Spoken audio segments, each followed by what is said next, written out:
Mungkin kawan-kawan hari ini bagaimana kawan-kawan mencari kawan dan bagaimana kawan-kawan berpikir untuk mempengaruhi orang lain. Jadi hari ini mungkin kawan-kawan bingung mencari kawan dan bingung juga mencari orang lain. Nah, pada kesempatan kali ini saya kemudian akan menceritakan satu buku yang menarik, buku yang ditulis oleh Dale Carnegie yang kemudian menuliskan tentang bagaimana mencari kawan dan mempengaruhi orang lain. Yang buku ini hasil dari terjemahan. Kira-kira begitu selengkapnya di channel YouTube Sultan Cinta. Assalamualaikum warahmatullahi wabarakatuh. Alhamdulillah rabbil alamin. Wassalatu wassalamu ala asrafil anbiya wal mursalin. Asyhadu an la ilaha illallah wa asyhadu anna Muhammadan abduhu wa rasuluh. Amma ba'du. Rabbi shrah li sadri wa yassir li amri wahlul 'uqdatam min lisani yafqahu qawli. Rabbi zidni ilman warzuqni fahman. Amin. Oke kawan-kawan, kembali lagi berjumpa. Pada kesempatan kali ini saya akan kemudian menceritakan lagi. Sudah lama kita tidak bercerita kembali tentang buku. Kali ini mungkin buku yang sangat menarik mungkin di kalangan zaman-zaman hari ini, yang mana orang berlomba-lomba untuk mencari kawan yang seperti apa, kawan yang memang di saat dia butuh baru dia ada, atau memang kawan yang di mana kondisi baik buruk maupun baik dia selalu hadir, dan bagaimana juga mempengaruhi orang untuk mengikuti apa yang kita mau. Itu hari ini menjadi satu peminatan tersendiri bagi orang-orang yang kemudian bergerak di bidang public speaking misalnya, atau pengen di wilayah sales dan lain sebagainya. Tapi dalam buku ini, buku yang ditulis oleh Dale Carnegie, ya. Jadi Dale Carnegie ini beliau adalah seorang penulis dan pengajar dari Amerika Serikat dan seorang pelatih motivator di berbagai kursus pengembangan diri, penjualan, keuangan, berbicara di depan umum, dan keterampilan interpersonal. Jadi beliau ini dilahirkan dari keluarga yang miskin di Missouri, ya. Satu keluarga miskin di pertanian Missouri. Jadi beliau ini menulis satu buku yang terkenal yang diterbitkan pada tahun 1936 dan hari ini menjadi buku yang terlaris, gitu ya. Apa buku itu? Buku yang kemudian diterjemahkan dalam bahasa Indonesia yang berjudul Bagaimana Cara Mencari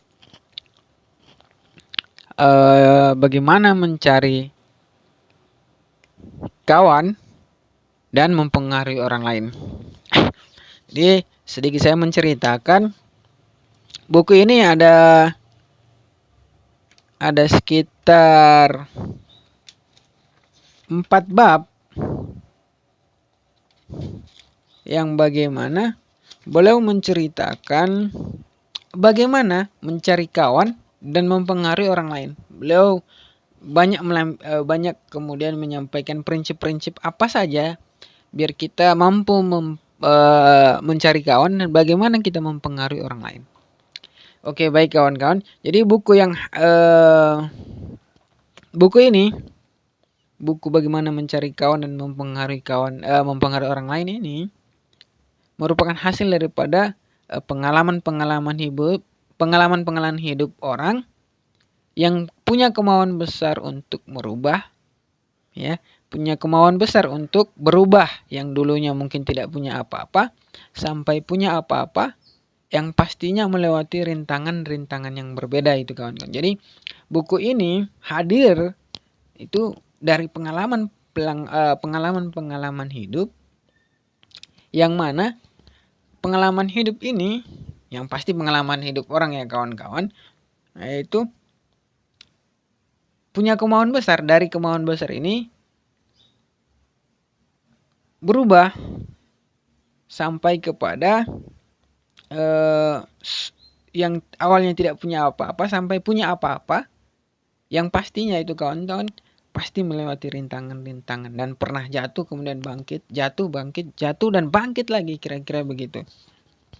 Jadi bab pertama itu kawan-kawan yang dibuka dengan bagaimana teknik-teknik dasar dalam menangani manusia dengan tiga prinsip yang harus dipegang. Jadi pada bab pertama ini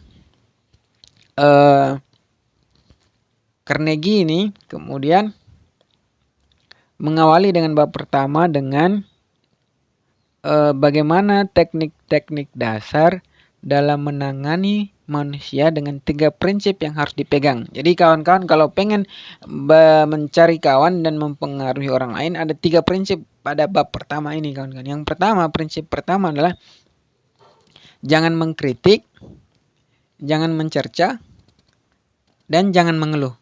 Itu prinsip pertama kawan-kawan. Jadi bab pertama ini punya prinsip yaitu jangan mengkritik, jangan mencerca, jangan mengeluh. Prinsip yang kedua kawan-kawan, berikan penghargaan yang jujur dan tulus. Ini prinsip yang kedua ya kawan-kawan. Ya, prinsip kedua ini berikan penghargaan yang jujur dan tulus kawan-kawan. Kemudian kawan-kawan, prinsip yang ketiga ini adalah bangkitkan minat dalam diri orang lain. Jadi prinsip yang ketiga ini bangkitkan minat dalam diri orang lain. Jadi bab pertama ini kawan-kawan dia berbicara tentang bagaimana teknik-teknik dasar dalam menangani manusia dengan tiga prinsip. Jadi bagaimana kita menangani manusia kawan-kawan, itu yang prinsip pertama yang harus dipegang ini, jangan mengkritik, mencerca atau mengeluh orang lain. Jangan mengkritik, mencerca atau mengeluh. Itu prinsip yang pertama dalam menangani manusia. Prinsip yang kedua dalam menangani manusia adalah berikan penghargaan yang jujur dan tulus. Jadi beri penghargaan yang jujur dan tulus kawan-kawan. Jadi kalau punya kawan, ya sampaikan penghargaan yang memang itu benar adanya dan secara tulus. Dan prinsip yang ketiga dalam menangani manusia, prinsip yang harus dipegang, prinsip ketiga ini adalah bangkitkan minat dalam diri orang lain. Jadi kalau kawan-kawan punya kawan, bangkitkan minat dari kawan itu. Itu bagian dari prinsip pertama dalam menangani manusia dalam buku Bagaimana Mencari Kawan dan Mempengaruhi Orang Lain. Jadi dari sini kawan-kawan bab pertama sudah kemudian membuka cara atau teknik-teknik paling dasar dalam menangani manusia dengan tiga prinsip tadi kawan. Prinsip pertama saya ulangi, jangan mengkritik, mencerca atau mengeluh. Prinsip kedua, berikan penghargaan yang jujur dan penghargaan yang tulus. Dan prinsip ketiga adalah bangkitkan minat dalam diri orang lain. Itu kawan-kawan bab pertama. Kita masuk coba bab yang kedua kawan-kawan. Bab kedua ini menceritakan cara untuk membuat orang lain menyukai kawan-kawan. Jadi bab 2 ini di wilayah menceritakan cara untuk membuat orang lain menyukai kawan-kawan. Jadi bagaimana cara? Jadi bab 2 ini memberikan cara untuk membuat orang lain menyukai kita.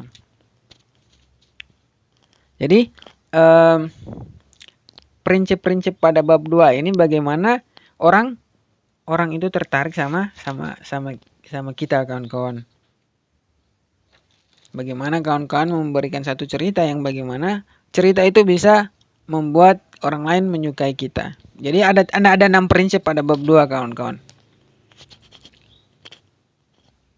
Jadi Prinsip pertama, bersungguh-sungguhlah menaruh minat kepada orang lain. Jadi prinsip atau cara biar orang lain tertarik sama kita atau menyukai kita, yang pertama adalah prinsip yang pertama, bersungguh-sungguh menaruh minat kepada orang lain. Itu prinsip kedua. Prinsip pertama. Prinsip kedua adalah tersenyumlah kawan-kawan. Jadi ketika orang lain itu bisa menyukai kita, kawan-kawan, yang pertama itu bersungguh-sungguh menaruh minat kepada orang lain. Mungkin dia berbicara, kita sungguh-sungguh menaruh perhatian kepada kawan kita yang lagi berbicara misalnya. Kemudian yang kedua, tersenyumlah, kira-kira begitu. Kemudian yang prinsip ketiga, kawan-kawan, ingatlah bahwa nama seseorang adalah hal paling mengesankan dan paling penting bagi orang itu dalam bahasa apapun. Jadi prinsip yang ketiga, ingatlah bahwa nama seseorang adalah hal paling mengesankan. Jadi nama ini paling mengesankan dan paling penting bagi orang itu dalam bahasa apapun. Jadi dalam bahasa apapun itu, kawan-kawan, nama kawan-kawan, namanya teman kawan-kawan itu hal yang paling mengesankan dan paling penting, kawan-kawan. Jadi prinsip yang ketiga ini berbicara tentang bagaimana mengingat nama kawan, nama seseorang itu untuk menjadi hal yang paling mengesankan dan paling penting bagi orang tersebut. Ya, simbol namanya itu, kawan-kawan. Prinsip yang keempat, jadilah pendengar yang baik. Kemudian dorong orang lain untuk berbicara tentang diri mereka. Jadi prinsip keempat ini, jadilah pendengar yang baik, kemudian dorong orang lain untuk berbicara tentang diri mereka sendiri, kawan-kawan. Jadi untuk kemudian membuat orang lain menyukai kawan-kawan, itu yang keempat ini, prinsip yang keempat yang kawan-kawan harus pegang adalah jadilah pendengar yang baik dan dorong orang lain untuk berbicara tentang diri mereka sendiri. Kemudian prinsip yang kelima, kawan-kawan, berbicaralah mengenai minat orang lain. Jadi biar orang lain itu menyukai kawan-kawan, prinsip yang kelima adalah berbicara mengenai minat orang lain. Kemudian prinsip yang terakhir yang kawan-kawan harus pegang biar orang lain menyukai kawan-kawan adalah buat orang lain merasa penting dan lakukan itu dengan tulus. Lagi-lagi dengan tulus, kawan-kawan. Jadi prinsip 6 biar orang lain menyukai kawan-kawan adalah buat orang lain merasa penting dan lakukan itu dengan tulus. Jadi ada 6 prinsip yang harus kawan-kawan pegang untuk memberikan orang itu rasa suka kepada kawan-kawan. Jadi bab 2 ini ada menceritakan cara atau prinsip untuk orang lain itu menyukai kawan-kawan. Prinsip pertama itu bersungguh-sungguh menaruh minat kepada orang lain. Kemudian prinsip yang kedua, tersenyumlah. Prinsip ketiga, ingatlah bahwa nama seseorang adalah hal yang paling mengesankan dan paling penting bagi orang itu dalam bahasa apapun. Kemudian prinsip yang keempat itulah jadilah pendengar yang baik. Kemudian dorong orang lain untuk berbicara tentang diri mereka. Kemudian prinsip yang kelima, berbicaralah mengenai minat orang lain. Dan yang terakhir, prinsip yang keenam, buat orang lain merasa penting dan lakukan itu dengan tulus. Itu bab 2, kawan-kawan. Kemudian bab yang ketiga akan berbicara tentang bagaimana memikat orang lain agar mengikuti cara berpikir Anda. Jadi bagaimana memikat orang lain agar mengikuti cara berpikir kawan-kawan. Jadi bab 3 ini mulai masuk di pembahasan bagaimana mempengaruhi orang lain. Jadi bab 1 dan bab 2 tadi mungkin di wilayah bagaimana mencari kawan.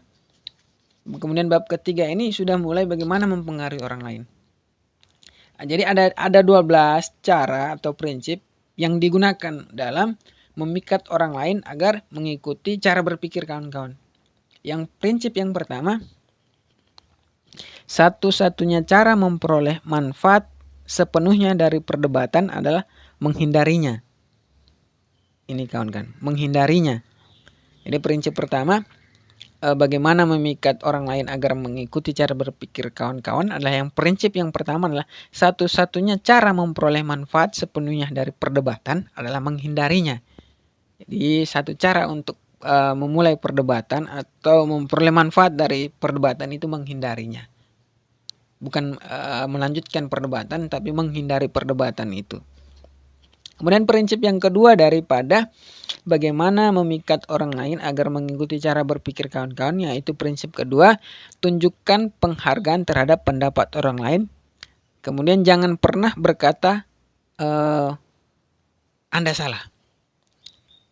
Itu kawan-kawan. Jadi bagaimana memikat orang lain agar mengikuti cara berpikir kawan-kawan, itu yang pertama tunjukkan, prinsip yang kedua, tunjukkan penghargaan terhadap terhadap pendapat orang lain, dan jangan pernah berkata kawan Anda salah.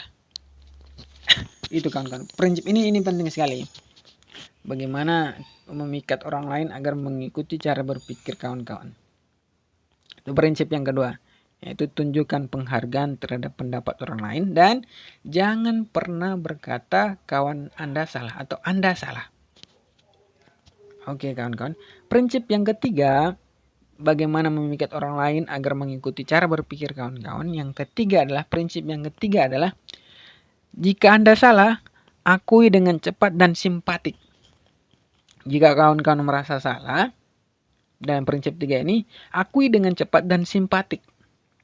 Kira-kira begitu prinsip yang ketiga, biar orang bagaimana orang itu mengikuti cara berpikir kawan-kawan. Itu ya ketika salah sampaikan bahwasanya kita salah dengan cara cepat dan simpatik. Itu prinsip yang ketiga. Prinsip yang keempat dalam memikat orang lain agar mengikuti cara berpikir kita kawan-kawan, yang keempat ini adalah mulailah dengan cara yang ramah. Ya, diawali dengan hal-hal yang ramah kawan-kawan. Itu prinsip yang keempat. Kemudian prinsip yang kelima dalam hal bagaimana memikat orang lain agar mengikuti cara berpikir kita ini kawan-kawan, yang kelima dia berbicara, buatlah orang lain mengatakan ya. Itu. Jadi prinsip 5 ini berbicara bagaimana memikat orang lain agar mengikuti cara berpikir kita. Itu yang kelima, prinsip yang kelima, buatlah orang lain mengatakan ya dengan segera. Jadi ketika prinsip 5 ini sudah mulai mengikuti kawan-kawan, itu bagaimana kawan-kawan membuat kawan-kawan lain, membuat kawan-kawannya kawan itu mengatakan ya dengan segera. Artinya sudah membuka pintu bahwasanya bagaimana kawan-kawan membuat kawan-kawan itu, membuat orang lain itu mengatakan ya dengan segera. Itu prinsip yang kelima kawan-kawan dalam memikat orang lain agar mengikuti cara berpikir kawan-kawan. Prinsip yang keenam kawan-kawan dalam memikat orang lain agar mengikuti cara berpikir kawan-kawan, yang keenam adalah biarkan orang lain yang lebih banyak bicara. Jadi kalau kawan punya kawan, berarti biarkan kawan lain yang lebih banyak bicara. Ini prinsip keenam dalam memikat orang lain agar mengikuti cara berpikir kawan-kawan. Itu biarkan orang lain yang lebih banyak bicara. Prinsip yang ketujuh, masuk ke prinsip yang ketujuh kawan-kawan, bagaimana memikat orang lain agar mengikuti cara berpikir kawan-kawan, yaitu biarkan orang lain merasa bahwa ide itu adalah idenya. Jadi yang ketujuh ini, prinsip yang ketujuh ini, biarkan orang lain merasa bahwa ide itu adalah idenya. Ini salah satu prinsip yang ketujuh bagaimana memikat orang lain agar mengikuti cara berpikir kita kawan-kawan. Yaitu biarkan orang lain merasa bahwa ide itu adalah idenya. Itu kira-kira. Masuk prinsip ke-8 kawan-kawan, bagaimana memikat orang lain agar mengikuti cara berpikir kita, yaitu prinsip yang ke-8. Cobalah dengan sungguh-sungguh melihat segala sesuatu dari sudut pandang orang lain. Ini mungkin agak susah mungkin orang yang melihat sudut pandang orang lain. Jadi prinsip yang ke-8 ini dalam memikat orang lain agar mengikuti cara berpikir kita, yaitu cobalah dengan sungguh-sungguh melihat segala sesuatu dari sudut pandang orang lain, kawan-kawan. Penting sekali ini. Prinsip yang ketujuh yaitu cobalah dengan sungguh-sungguh. Di sungguh-sungguh ini dipertegas ini. Melihat segala sesuatu dan dari sudut pandang orang lain. Jadi sudut pandang orang lain ini kita harus melihatnya dengan sungguh-sungguh. Kira-kira begitu dalam prinsip yang ke-8 adalah bagaimana memikat orang lain agar mengikuti cara berpikir kita, kawan-kawan. Masuk prinsip yang ke-9, kawan-kawan. Jadi prinsip yang ke-9 ini dalam memikat orang lain agar mengikuti cara berpikir kita, yaitu yang ke-9 ini, prinsip 9 ini, bersimpatilah dengan ide dan hasrat orang lain. Jadi prinsip yang ke-9 dalam memikat orang lain ini, kawan-kawan, agar mengikuti cara berpikir kita, yaitu bersimpatilah dengan ide dan hasrat orang lain. Jadi kita harus bersimpati dengan idenya orang lain dan hasratnya orang lain juga, kawan-kawan. Biar apa? Biar orang lain itu mengikuti cara berpikir kita. Kemudian prinsip yang ke-10, kawan-kawan, dalam memikat orang lain biar mengikuti cara berpikir kita, yaitu gunakan cara yang lebih mulia. Nah, ini yang mungkin semakin tinggi profesi, semakin tinggi struktural, semakin puncaknya di atas dengan punya segala kekuasaan dan punya semua alat. Kita berkawan bukan berkawan karena kawan, tapi berkawan karena kepentingan. Jadi setelah kepentingan selesai, kita tidak berkawan. Ini yang kemudian perlu kita khususnya saya kemudian mengajak kawan-kawan untuk kemudian kita berkawan bukan karena kepentingan, tapi berkawan karena kawan. Yaitu prinsip yang ke-10 ini, bagaimana memikat orang lain agar mengikuti cara berpikir kita, itu gunakan cara yang lebih mulia. Kira-kira gitu. Prinsip yang ke-10 berbicara gunakan cara yang lebih mulia. Kemudian prinsip yang ke-11, kawan-kawan, bagaimana biar orang lain ini mengikuti cara berpikir kita, itu dramatisasilah ide-ide Anda, kawan-kawan. Jadi prinsip ke-10 ini, prinsip yang ke-11, biar orang lain ini mengikuti cara berpikir kita, kawan-kawan, dramatisasilah ide-ide Anda. Jadi dramatisasilah ide-ide kawan-kawan itu. Itu, kawan-kawan. Jadi prinsip yang ke-11 ini, dramatisasilah ide-ide Anda untuk memikat orang lain agar mengikuti cara berpikir kawan-kawan. Jadi dramatisasilah ide-ide kawan-kawan ini bukan melewati cara-cara yang tidak mulia, tapi gunakan cara-cara yang lebih mulia. Prinsip yang terakhir, kawan-kawan, dalam memikat orang lain agar mengikuti cara berpikir kita, yaitu lemparkan tantangan. Ini prinsip yang terakhir dalam memikat orang lain agar mengikuti cara berpikir kita, yaitu lemparkan tantangan. Jadi bab 3 sekiranya dia berbicara bagaimana sudah mempengaruhi orang lain. Jadi ada 12 kira-kira. 12 cara atau prinsip yang digunakan. Kita masuk ke bab 4, kawan-kawan. Bab terakhir, yaitu bagaimana mengubah orang lain tanpa menyinggung atau membangkitkan kemarahan. Jadi ada 4 bab dalam buku ini. Bab yang pertama dan kedua itu mungkin dia berbicara tentang bagaimana mengajak kawan atau mencari kawan. Bab yang ketiga, keempat ini dia akan berbicara bagaimana mempengaruhi orang lain. Jadi bab keempat ini bagaimana mengubah orang lain tanpa menyinggung atau membangkitkan kemarahan. Jadi ada bab terakhir ini, kawan-kawan, yang dikhususkan untuk menjadi seorang pemimpin yang mampu menjadi sosok pemimpin dengan menggunakan cara-cara.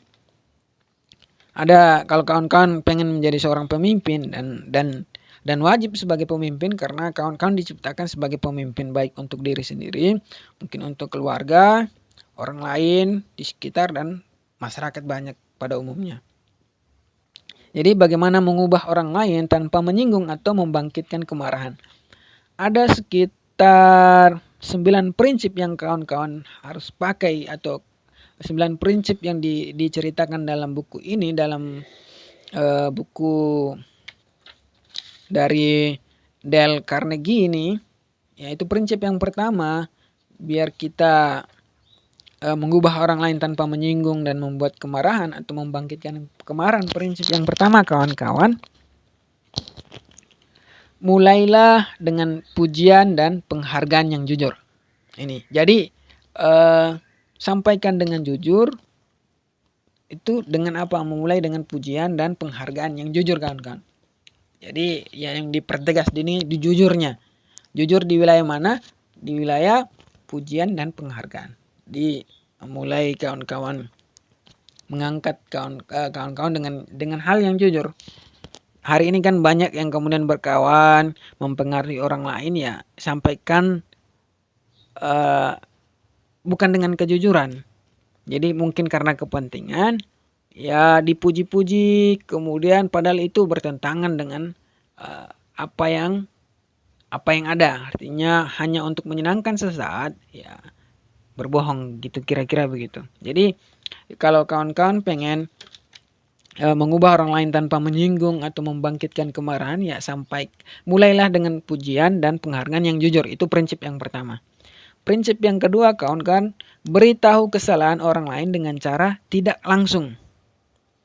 Ini prinsip kedua, kawan-kawan, dalam mengubah orang lain tanpa menyinggung atau membangkitkan kemarahan. Prinsip kedua itu, kawan-kawan, prinsip bagaimana memberitahu kesalahan orang lain dengan cara tidak langsung. Prinsip ketiga dalam mengubah orang lain tanpa menyinggung atau membangkitkan kemarahan itu, yang ketiga ini, bicarakan kesalahan Anda dahulu sebelum mengkritik orang lain. Jadi awali dengan kesalahan pribadi, kemudian lanjutkan dengan mengkritik orang lain. Jadi prinsip ketiga, berbicara bagaimana kita sampaikan dulu kesalahan kita, baru lanjut mengkritik orang lain. Itu prinsip yang ketiga dalam mengubah orang lain tanpa menyinggung atau membangkitkan kemarahan. Prinsip yang keempat, kawan-kawan, dalam dalam mengubah orang lain tanpa menyinggung atau membangkitkan kemarahan, yaitu yang keempat ini, ajukan pertanyaan sebagai ganti memberi perintah langsung.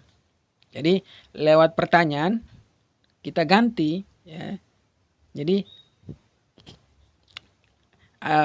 pertanyaan ini sebagai simbol pergantian daripada memberikan perintah langsung. Jadi biasanya kita memberi perintah secara langsung itu harus diganti dengan ajukan pertanyaan. Jadi lewat pertanyaan kita secara tidak langsung memberikan instruksi atau perintah tadi, tapi dalam bentuk pertanyaan. Itu prinsip yang keempat dalam mengajak orang lain atau mengubah orang lain tanpa menyinggung atau membangkitkan kemarahan. Jadi lewat pertanyaan, kawan-kawan. Prinsip yang kelima, biarkan orang lain menyelamatkan muka. Jadi biarkan orang lain menyelamatkan muka. Gitu kira-kira, kawan-kawan, bagaimana mengubah orang lain tanpa menyinggung atau membangkitkan kemarahan. Itu prinsip yang kelima, biarkan orang lain menyelamatkan muka.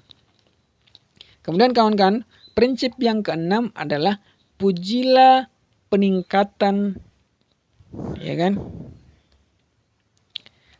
Pujilah peningkatan sekecil apapun dan pujilah setiap perbaikan. Jadilah tulus dalam penerimaan dan murah hati dalam pujian. Jadi prinsip yang keenam ini, kawan-kawan, bagaimana kita mengubah orang lain tanpa menyinggung atau membangkitkan kemarahan. Jadi pada yang keenam ini, pujilah peningkatan sekecil apapun dan pujilah setiap perbaikan. Kemudian jadilah tulus dalam penerimaan dan murah hati dalam pujian. Ini kan prinsip 6 yang harus dipegang. Jangan semakin tinggi pohon, kemudian semakin tinggi juga lapang dada, buka dada, kira-kira gitu. Harusnya kita semakin tinggi ya semakin merunduk. Kira-kira begitu. Jadi prinsip yang keenam ini dalam mengubah orang lain tanpa menyinggung atau membangkitkan kemarahan, yaitu pujilah peningkatan sekecil apapun dan pujilah setiap perbaikan, jadilah tulus dalam penerimaan dan murah hati dalam pujian. Masuk prinsip yang ke-7 kawan-kawan. Prinsip yang ke-7 dalam mengubah orang lain, ya kan, biar orang lain tidak tersinggung dan tidak marah, yaitu beri orang lain reputasi yang baik untuk mereka penuhi. Jadi kita kasih reputasi yang baik untuk mereka penuhi, kawan-kawan. Itu dalam prinsip yang ke-7 untuk mengubah orang lain tanpa menyinggung atau membangkitkan kemarahan. Prinsip yang ke-8 kawan-kawan, itu gunakan dorongan, buatlah kesalahan tampak mudah diperbaiki. Jadi bagaimana mengubah orang lain tanpa menyinggung atau membangkitkan kemarahan. Jadi kalau kita pengen merubah orang lain tanpa orang tersinggung dan marah, yaitu prinsip yang ke-8, gunakan dorongan, buatlah kesalahan tampak mudah diperbaiki. Jadi kesalahan itu tampak mudah diperbaiki. Jadi gunakan dorongan bahwasanya kesalahan itu mudah diperbaiki. Jadi jangan takut untuk berbuat salah. Jadi sebenarnya bahasa motivasi sebenarnya ya. Jadi prinsip yang terakhir, prinsip 9, bagaimana mengubah orang lain tanpa menyinggung atau membangkitkan kemarahan, yaitu prinsip yang ke-9, buat orang lain senang mengerjakan yang Anda sarankan. Jadi ketika kawan-kawan punya saran, itu mereka merasa senang untuk mengerjakan apa yang kawan-kawan saran. Itu bab terakhir, dan bab yang keempat ini bagaimana mengubah orang lain tanpa menyinggung atau membangkitkan kemarahan. Itu kira-kira kawan-kawan ada hal yang menarik untuk kita pakai. Karena apa kawan-kawan? Buku ini itu hasil dari pengalaman-pengalaman kawan-kawan, bukan opini, tapi ini real dari kehidupan orang-orang yang punya kemauan besar untuk berubah, yang dulunya tidak punya apa-apa sampai punya apa-apa. Yang pastinya kawan-kawan melewati rintangan-rintangan yang berbeda. Jadi buku ini kemudian mengambil beberapa referensi orang yang punya rintangan berbeda. Kira-kira begitu kawan-kawan. Jadi jika saya ambil kelebihan dari buku ini, jadi kelebihan buku ini dengan bahasa sehari-hari yang digunakan dalam penulisannya sehingga tidak sulit kan kawan dalam mencerna buku ini. Karena bentuk pengalaman orang-orang besar yang diceritakan dalam buku ini. Kemudian membuat yang membacanya itu akan berpikir lebih bijaksana lagi dan memberikan semangat baru. Kemudian sangat cocok untuk kawan-kawan yang bercita-cita jadi pemimpin, baik dalam lingkup kecil maupun lingkup besar kawan-kawan. Apapun mungkin ada kelebihan dan ada kekurangan. Kalau sudut pandang kekurangan menurut pribadi nih ya, contoh-contoh yang diambil langsung dari kehidupan sehari-hari sehingga langsung mengena bagi pembaca. Jadi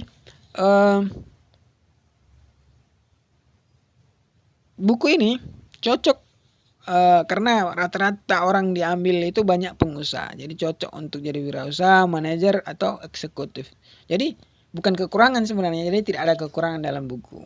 Menurut pribadi saya, karena tinggal bagaimana kawan-kawan mengambil baiknya, dan buku semua hanya pengantar. Dan bagaimana kawan-kawan merealisasi apakah buku itu sesuai dengan kehidupan kawan-kawan atau tidak. Tetapi buku ini menawarkan bagaimana kawan-kawan mencari kawan dan mempengaruhi orang lain. Jadi bagaimana mencari kawan itu diceritakan dalam bab pertama dan bab kedua. Yaitu bab pertama itu teknik-teknik dasar dalam menangani manusia. Itu ada 3 prinsip. Dan bab 2 itu menceritakan cara untuk membuat orang lain untuk menyukai kawan-kawan. Itu ada 6 prinsip. Kemudian bab ketiga 4 yaitu bagaimana mempengaruhi orang lain. Itu bab ketiga, bagaimana memikat orang lain agar mengikuti cara berpikir kawan-kawan. Itu ada sekitar 12 prinsip yang kawan-kawan harus pakai untuk memikat orang lain agar mengikuti cara berpikir kawan-kawan.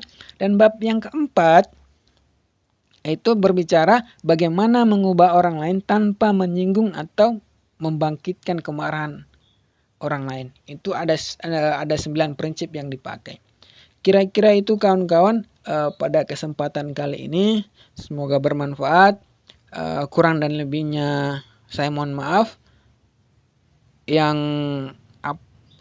benarnya hanya milik Allah. Salahnya pribadi dari saya pribadi. Billahi fissabil haq fastabiqul khairat. Dengan cinta saya ada, dengan ketiadaan cinta saya tiada. Assalamualaikum warahmatullahi wabarakatuh.